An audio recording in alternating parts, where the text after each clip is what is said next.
योगी सर्वकाळ सुखदाता संत एकनाथ 1533 ते 1599. भागवत संप्रदायातील थोर संत कवी 16व्या शतकातील महाराष्ट्राच्या सांस्कृतिक प्रबोधनाचे प्रवर्तक. एकनाथी भागवत, रुक्मिणी स्वयंवर, भावार्थ रामायण इत्यादी ग्रंथ, अभंग, आख्याने, गवळणी, पदे, भारुडे अशी त्यांची बहुआयामी लेखन संपदा आहे.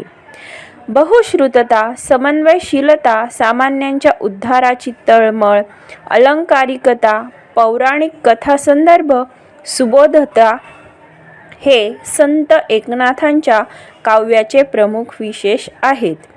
प्रस्तुत अभंगात योगी पुरुष आणि पाणी यांची तुलना केली असून योगी पुरुष हा पाण्यापेक्षाही श्रेष्ठ आहे हे विविध दृष्टांतातून संत एकनाथ यांनी स्पष्ट केले आहे. जेवी चंद्र किरण चकोरासी, पाखोवा जेवी पिलियासी, जीवन जैसे का जीवासी, तेवी सर्वासी मृदुत्व. जळ वरी वरी क्षाळीमळ, योगिया सबाह्य करी निर्मळ. उदक सुखी करी एक वेळ, योगी सर्व काळ सुखदाता. उदकाचे सुखते किती, सवेची क्षणे तृषिते होती. योगी या दे स्वानंद तृप्ती, सुखासी विकृती पै नाही. उदकाची जे मधुरता, ते रसनेची तत्वता. योगी यांचे गोडपण पाहता, होय निवविता सर्वेंद्रिया. मेघमुखे अधपतन, उदकाचे देखोनी जाण. अधपाते निवती जन, अन्नदान सखळासी. तैसे योगियासी खालुते येणे, जे इहलोकी जन्म पावणे. जन निववी श्रवण कीर्तने, निज ज्ञाने उद्धरी. अभंगातून, वेगवेगळ्या दृष्टांतातून, वेगवेगळ्या उदाहरणातून संत एकनाथांनी योगी म्हणजे संत पुरुष हे पाण्यापेक्षाही श्रेष्ठ आहेत हे पटवून दिले आहे. आता आपण कवितेचा भावार्थ पाहू म्हणजे स्पष्टीकरण पाहू. जेवी चंद्र किरण चकोरासी, पाखोवा जेवी पिलियासी, जीवन जैसे का जीवासी, तेवी ई सर्वासी मृदुत्व. जेवी म्हणजे ज्याप्रमाणे, चंद्रकिरण चंद्राचे किरण, चकोर एक पक्षी जो चंद्रकिरणे पिऊन जगतो, पाखोवा पक्षिणीचे पंख, पिली पक्ष्यांची पिल्ले, जीवन पाणी, जीव सजीव, मृदुत्व कोमलता, तेवी त्याप्रमाणे. चकोर पक्षासाठी चंद्रकिरण हे त्याचे जीवन असते. आपण पहिल्या अभंगात पाहिलंच होतं की ज्याप्रमाणे चकोर हा पक्षी चंद्रकिरणे पिऊन जगतो अशी कल्पना आहे, तसंच की ज्याप्रमाणे चंद्रकिरण हे चकोर पक्षाचे जीवन असते, चंद्राची किरणे पिऊनच तो जगत असतो, तसेच पक्षिणी आपल्या लहान पिल्लांना आपल्या पंखाखाली घेते, त्यांना मायेची ऊब देते. पाणी हे पृथ्वीवरील सजीवांचे जीवन असते, त्याचप्रमाणे योग्यांचे स्थान समाजात असते. सर्वांशी प्रेमाने वागणे, प्रेमाने आणि मृदूपणे वागणे असा हा योगी पुरुष आपल्या विचारांच्या, ज्ञानाच्या पंखाखाली आपणा सर्वांना एकत्र आणतो आणि आपले जीवन सुख समाधानाने भरून टाकतो. जळ वरी वरी क्षाळीमळ, योगिया सबाह्य करी निर्मळ. उदक सुखी करी एक वेळ, योगी सर्व काळ सुखदाता. योगी पुरुष हा पाण्यापेक्षा श्रेष्ठ कसा हे सांगताना संत एकनाथ महाराज म्हणतात की पाण्याने शरीरावरील मळ धुतला जातो. पाण्याने शरीर वरवर धुतले जाते, मात्र कालांतराने पुन्हा ते अशुद्ध होते. तेच योगी पुरुषांच्या सहवासाने शरीर व मन दोघांचीही शुद्धी होऊन माणसातील वाईट विचारांचा नाश होऊन माणसाचे मन निर्मळ होते. पाण्याने होणारी शुद्धी ही क्षणिक एक वेळपर्यंत मर्यादित असते, तर योग्यांनी दिलेले सुख हे सर्व काळ टिकणारे असते. योगी लोकांना मानसिक स्वच्छतेची शिकवण देऊन त्यांचे आयुष्य कायमस्वरूपी उजळून टाकतो. त्यांच्या सानिध्यात प्रत्येकाला सुख प्राप्त होते. उदकाचे सुखते किती, सवेची क्षणे तृषिते होती. योगियादे स्वानंद तृप्ती, सुखासी विकृती पै नाही. उदक म्हणजेच पाणी, तृषिते तहानलेला, स्वानंद तृप्ती म्हणजे साक्षात्कार, विकृती म्हणजे बिघाड. म्हणजेच उदक म्हणजेच पाण्याचं सुख कसं असतं, क्षणिक असतं. जी आपली तहान है, जो हमारी प्यास है, वो थोड़े समय के लिए बुझती है. थोड्या वेळासाठी आपली जी तहान आहे ती भागत असते. मात्र योग्यांच्या सानिध्यात योगी पुरुष काय करत असतात, आपली जी तहान आहे तर ती कायमस्वरूपी भागवत असतात. आपल्याला एक प्रकारचा ते साक्षात्कार करून देत असतात आणि त्यांच्या सानिध्यामध्ये आपल्याला स्वानंद तृप्ती लाभते. म्हणजे एकदम आपण आनंदी होतो. आपलं जे मन आहे, मन एकदम सुखी समाधानी होतं आणि जे सुख आहे ते कधीही कमी होत नाही किंवा संपतही नाही. मात्र पाण्याने भागवलेली तहान ही थोड्या वेळापुरता असते आणि परत आपल्याला तहान लागते. हमें प्यास जो है वो फिर से प्यास लगती है, फिर से हम पानी पीते हैं. लेकिन अगर हम यही योगियों के सानिध्य में जाए, संत पुरुषों के सानिध्य में जाए, तो हमारी जो प्यास है, यानी कि हमें किसी चीज़ की जो चाह है वो हमेशा के लिए मिट जाती है. यानी कि संत पुरुषों के सानिध्य में जाए तो हम किससे दूर चले जाते हैं, जो हमारे लोभ है, मोह है, उससे. उदकाची जे मधुरता ते रसनेची तत्वता. योगियांचे गोडपण पाहता होय निवविता सर्वेंद्रिया.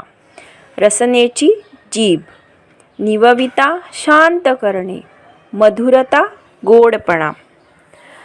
पाण्यापेक्षाही योगी पुरुषांचे श्रेष्ठत्व स्पष्ट करताना संत एकनाथ महाराज म्हणतात की पाण्याचा गोडवा केवळ जिभेलाच कळतो, तो जिभेपुरताच मर्यादित राहतो. परंतु योगी पुरुषांच्या सहवासाने लाभलेले जे माधुर्य आहे ते मनुष्याच्या सर्व इंद्रियांना संतुष्ट करतं. मनातील जे वाईट विचार आहे ते निघून जाऊन मनाला एक आंतरिक समाधान लाभते, जे चिरकाळ टिकणारे असते. यानी कि अगर हम योगी पुरुष के सानिध्य में रहे तो क्या होता है, जो हमारी जो प्यास है और उसका जो रस है, यानी कि जो हम उससे लेते हैं, जो ज्ञान योगी पुरुष से हम लेते हैं, जो उसमें जो मिठास होती है तो वह पानी से भी मीठी होती है. म्हणजेच पाण्यापेक्षाही योगी पुरुषांचे श्रेष्ठत्व अधिक आहे. पाण्याचे जे श्रेष्ठत्व आहे ते फक्त आपल्या जिभेला कळते. मात्र योगी पुरुषांचे जे गोडपण आहे, त्यांचे जे ज्ञान आहे, त्यांचे जे विचार आहे, त्याच्याने काय होतं, आपले जे सर्व इंद्रिय आहेत ते संतुष्ट होत असतात, समाधानी होत असतात आणि मनातील हमारे मन से जो बुरे विचार है वह नष्ट होते हैं और हमें जो एक लाभ होता है, जो उनके ज्ञान और प्रवचन से जो लाभ होता है वह चिरकाल, यानी कि चिरकाल टिकने वाला होता है.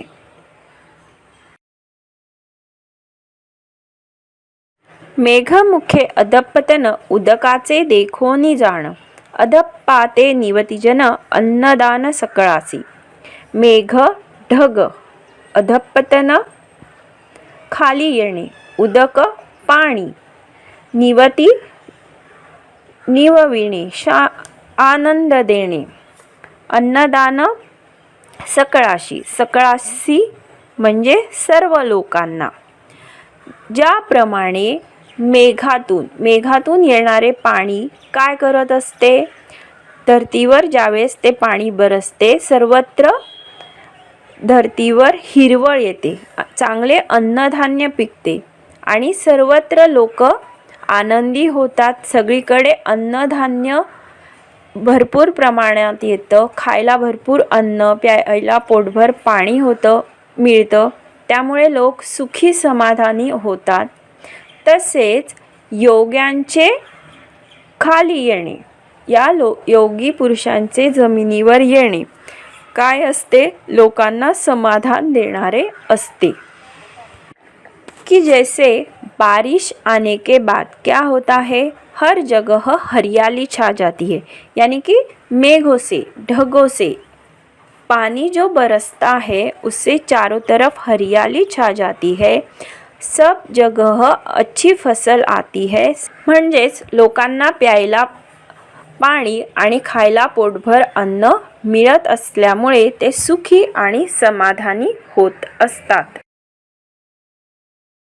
तैसे योगियासी खालुते येणे, जे इहलोकी जन्म पावणे. जन निववी श्रवण कीर्तने, निज ज्ञाने उद्धरी. खालुते खाली येणे, इहलोक पृथ्वीलोक, निज ज्ञान आत्मज्ञान, उद्धरी कल्याण करणे. ज्याप्रमाणे मेघांच्या मुखातून, ढगातून धरतीवर येणारे पाणी जसे अन्नधान्याची निर्मिती करून लोकांना सुखी करते, त्याचप्रमाणे योगी पुरुषसुद्धा या इहलोकावर म्हणजेच पृथ्वी लोकावर जन्म घेतात. स्वर्ग लोकातून ते जणू खाली येतात, म्हणजेच धरतीवर जन्म घेतात आणि आत्मज्ञान देऊन सामान्य लोकांचा उद्धार करतात, त्यांचे कल्याण करतात. म्हणजेच योगी सर्व काळ सुखदाता या अभंगामध्ये संत तुकारामांनी योगी पुरुष आणि पाण्याची तुलना केली आहे. आणि जसं संत पुरुष या पृथ्वी लोकावर येतात आणि सर्व जनांचा, सर्व लोकांचा उद्धार करतात, त्यांच्या मनातील वाईट विचार काढून टाकतात. मात्र पाणी काय करत असतं, हे क्षणिक म्हणजे थोड्या वेळापुरता आपल्या अंगावरील मळ काढत असतं. मात्र जे योगी पुरुष आहेत ते आपल्यातील वाईट विचार काढून टाकतात.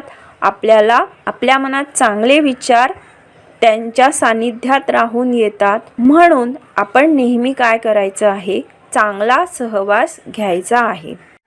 इन शॉर्ट, योगी सर्व काळ सुखदाता या अभंगातून संत एकनाथांनी योगी पुरुष आणि पाणी यांचे समाजासाठीचे योगदान दाखवून दिले आहे. पाणी आणि योगी पुरुष आपापल्या परीने समाजासाठी योग्य ते सामाजिक कार्य करत असतात. आपल्याला त्यांच्यासारखे कार्य करायला नाही जमले तर निदान त्यांनी दाखवलेल्या सन्मार्गावर आपण गेले पाहिजे व आपल्या जीवनाचे कल्याण करून घ्यायला पाहिजे, असाच हा संदेश या अभंगातून आपल्याला मिळतो.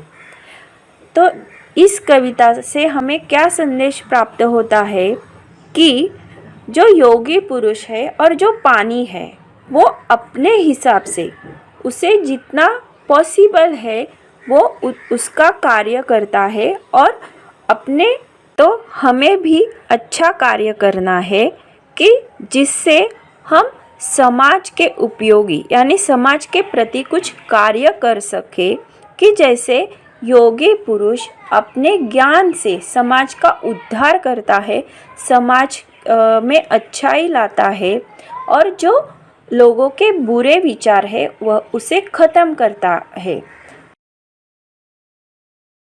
योगी सर्व काळ सुखदाता. स्वाध्याय कृती. प्रश्न पहिला, खालील चौकटी पूर्ण करा.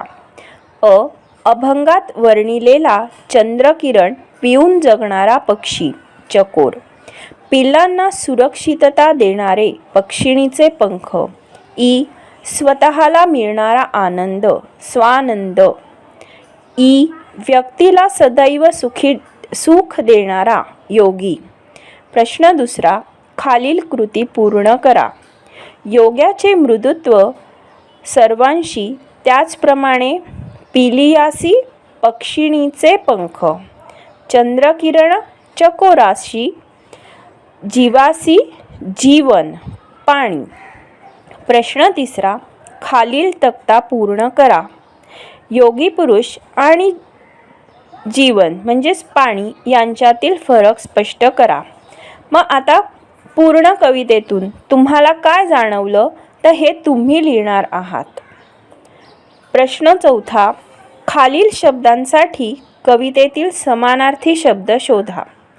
जीभ रसना, पाणी, जीवन जल, गोडपणा मधुरता, ढग मेघ। प्रश्न पाचवा, काव्य सौंदर्य।